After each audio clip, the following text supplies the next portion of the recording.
Hello, Case for Interwebkaiju here. My Howl from Beyond the Fog Blu-ray came, so here's the review. As normal, SRS has included a beautiful poster, but this time doubling it up. If you see tears, that's because of my own stupidity opening up the mailer.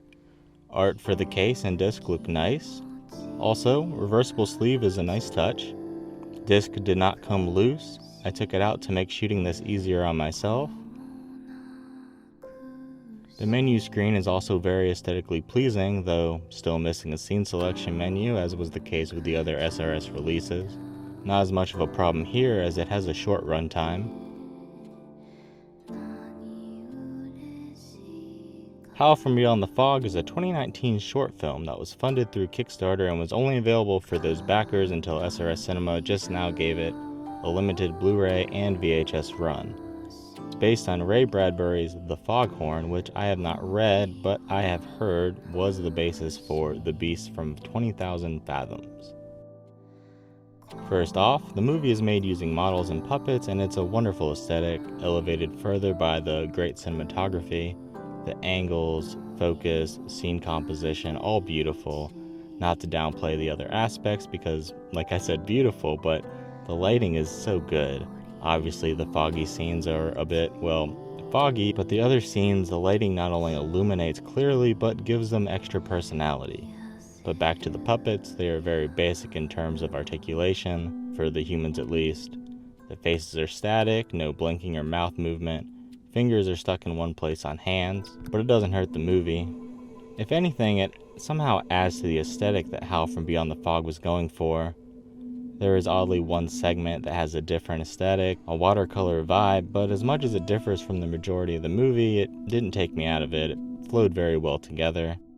The monster was designed by Keizo Murase, who has a long line of kaiju work under his belt for both Toho and Daiei. It looks good. I love the overall design. It's not a wildly creative one, mirroring sort of a footed Loch Ness monster, brontosaurus type beast, but the detail on it is great.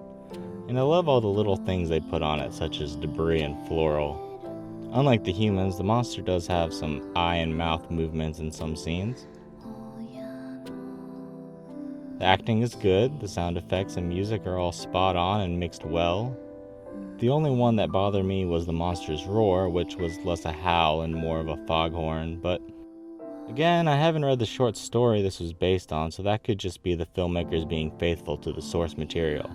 And if that's the case, it's always a good thing. If the source material wasn't already good, then people most likely wouldn't be adapting it, so why tamper with it? There's a few CG effects that look kind of off. I wouldn't say bad, but compared to the fine polish the practical effects have, it's noticeable. The story is nothing extraordinary, to me anyways. It's not bad.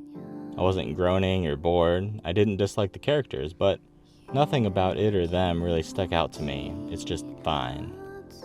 But it's really everything else that stands out for me. So many scenes are so beautiful. The movie really is a work of art. I can see how some people may not like the aesthetic, but for me, it's wonderful. And at a runtime of just over a half an hour, I'd definitely recommend Howl from Beyond the Fog. Thanks for watching.